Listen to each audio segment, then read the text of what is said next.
America రాజధాని Washington డీసీలోని వర్జీనియాలో mini Mahanadu ఘనంగా నిర్వహించారు. తెలుగు సాంప్రదాయం ప్రకారం జ్యోతి ప్రజ్వలనతో కార్యక్రమాన్ని ప్రారంభించారు. నందమూరి తారక రామారావు 102వ జయంతి సినీ వజ్రోత్సవాలను పురస్కరించుకుని ఆయన విగ్రహానికి పూలమాల వేసి ఘన నివాళులర్పించారు. కేక్ కట్ చేసి సంబరాలు జరుపుకున్నారు. ఈ కార్యక్రమంలో గుంటూరు మిర్చి యార్డ్ మాజీ చైర్మన్ మన్నవ సుబ్బారావు ముఖ్య అతిథిగా పాల్గొనగా భాను ప్రకాష్ మాగులూరి సమన్వయకర్తగా వ్యవహరించారు.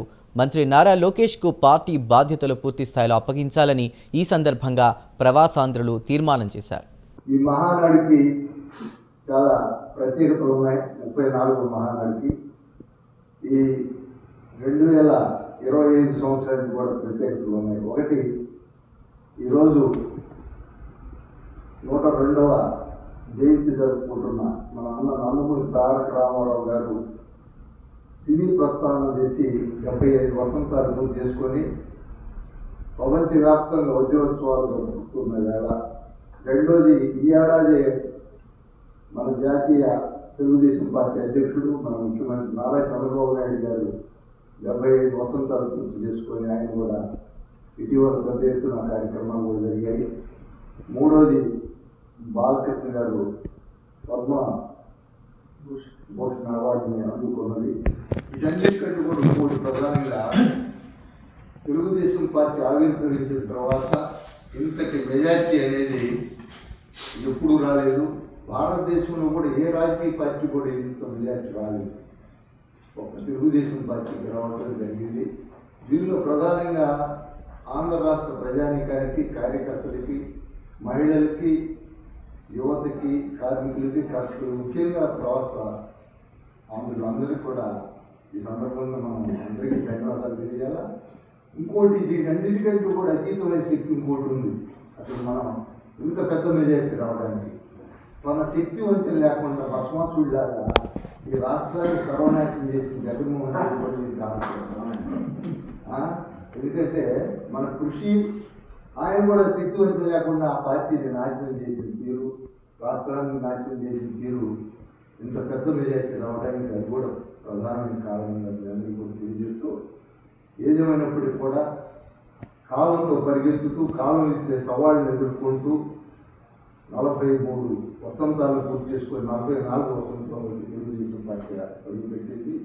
కాలగమనంలో 44 వసంతాలు అనే ఏమాత్రం కూడా చిన్నది కాదు. ఈ 4.5 దశాబ్దాల కాలంలో అనేకమైన కష్టాలు, నష్టాలు ఎదుర్కొని తెలుగుదేశం పార్టీ నిలబడటం జరిగింది. ఇది అందరూ కూడా, మనందరం కూడా ఈ పార్టీకి ఉన్నటువంటి కార్యకర్తలు గొప్పతనం చెప్పి తెలియజేస్తా ఉన్నాం.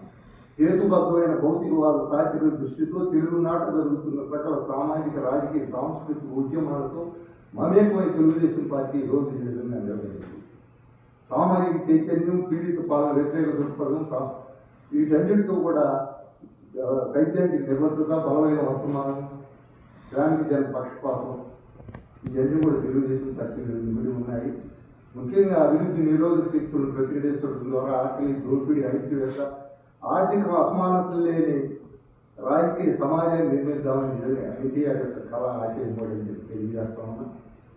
ఏదేమన్నప్పుడు కూడా తెలుగుదేశం పార్టీ ఈరోజు ఇది 34వ మహానాడు. ఇంతకుముందు అంటే కొన్ని సంవత్సరాలకు ఒకసారి జరుపుతా ఉన్నాం, కొన్నిసార్లు జరపకపోవడం కూడా జరిగింది, కరోనా వల్ల ఒకసారి. ఆ విధంగా అనేక సందర్భాలు జరగాలంటే ఏదేమైనప్పుడు కూడా 34వ మహానాడు ఈ ఏడాది జరుపుకుంటున్నాం.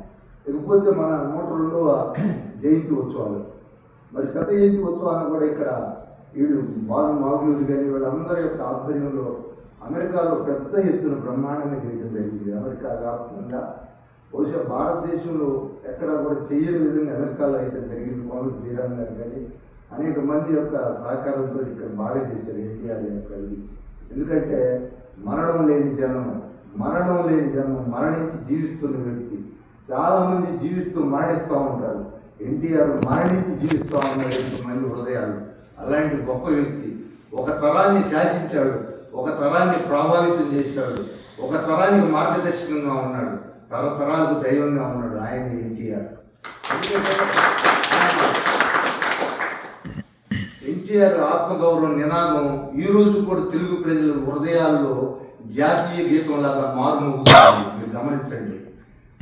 ఆయన ఎన్టీఆర్ తెలుగు వారి యొక్క తెలుగు జాతి యొక్క ఆత్మగౌరవాన్ని ఆయన ఏ విధంగా పెంచారనేది కూడా ఈ సందర్భంగా ఆలోచించాలి. ఆయన గలగల అప్పారి కృష్ణమ్మని అడిగినా, బిరబిర అప్పారి గోదావరిని అడిగినా, ఉత్తుంగ తుంగభద్రమ్మని అడిగినా కానీ ఆ పవిత్ర నదులు హృదయ స్పందన ఎన్టీఆర్ అని అంటారు. ఎందుకంటే ఎన్టీఆర్ యొక్క కీర్తి అజరామరం. ఆయన ఎన్టీఆర్ యొక్క మనం ఎక్కడ కూడా ఒక మహానటుడుగా ఈరోజు మనం వజ్రోత్సవాలు జరుపుకుంటాం. ఒక మహానటుడుగా ఇంతకుముందు మనం ఒక నాయకుడిగా మహానటుడు కూడా మనం ఆయన్ని మనం గమనంలో తీసుకోవాలి. ఎందుకంటే ఆయన అందమైన రాముడు కృష్ణుడి పాత్రలే అనుకుంటా ఉంటాం. భీష్ముడు బ్రహ్మ లాంటి భిన్నమైన పాత్రలు